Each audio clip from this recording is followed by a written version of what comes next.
बंदरे साहित्य सभा और पुस्तक लोकार्पण उत्सव अनुष्ठित। भद्रक जिला चांदमितीरा ठारे कविता पाठ पुस्तक लोकार्पण और संबर्धना सभा अनुष्ठित हो जाइए। आयोजित सभा को शिशु साहित्यिक गोविंद चंद्र पारिक पौरोहित्य करथिले।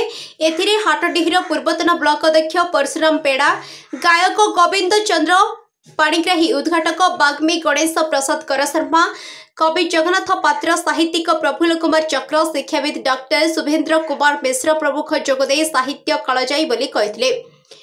कवि दशरथी जेना और हास्यमयी रजको संयोजन में कविता पाठोत्सव अनुष्ठित होता। एथिरे 50 ऊर्ध्व कवि स्वरचित कविता पाठ करथिले। एही अवसर में वरिष्ठ नागरिक विशिष्ट शिल्पपति परशुराम पेड़ा को संबर्धना दि जाइथिबा बेले नारायण चंद्र लेंका रचित जीवन फूल कविता संकलन को अतिथि माने लोकार्पण करथिले। प्रारंभ में कवि रमाकांत जेना अतिथि परिचय और प्रफुल्ल कुमार लेंका उद्देश्य ज्ञापन करथिले। शेष में नारायण चंद्र लेंका जन्म जयंती पालन कर जाइथिला। मो ना नारायण चंद्र लेंका, मो पिता स्वर्गत पिता और स्वर्गत माता रमा गोविंद ना रमा गोविंद साहित्य संसद जे कि आज की दीर्घ 12 वर्ष है पालन कर आसुची। जन्मदिनटा को आम साहित्य सभा समर्पित करुछु, जो एठी समस्ते आंचलिक राज्यर बहु बाहर भी कवि कवयित्री मैंने आसती। प्राज्ञ विज्ञ अभिज्ञ लोक मैंने एठी जोग दियंती। आम रमा गोविंद साहित्य संसद तरफ जन को संबर्धित करूँ। ए वर्ष शिल्पपति समाजसेवी परशुराम पेड़ा को संबर्धित करूँ।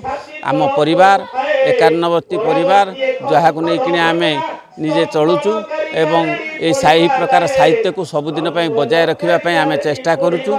समस्तंकर सहयोग अच्छी, आपण मानकर सहयोग अच्छी। सबु मीडिया भाई मैंने आसुचंती ए कथा को बहुल भाव प्रचार करुचंती। आम से प्रचार उपयोगी आम करने चाहूनु। आम चाहूँ आम कार्यक्रमटा को जन्मदिनटा को साहित्य सभा करूँ और गोटे बंधु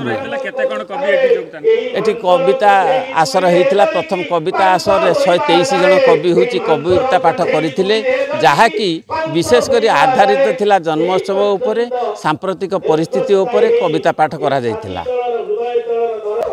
परशुराम पेड़ा ठाटोरी ब्लॉक पूर्वतन चेयरमैन। आज रमा गोविंद साहित्य संसद कविता आसर एवं संबर्धना देवा तो धन्यवाद जिनस तेज कहमी एतिक साहित्य समाज सहित जड़ित साहित्य और समाज परस्पर परिपूरक। साहित्य समाज को छाड़ी चली पारनी। जो मैंने साहित्य को बंचे रखुँ से समस्त को धन्यवाद देव। ये समाज गोटे नुआ रूपरेखा देव।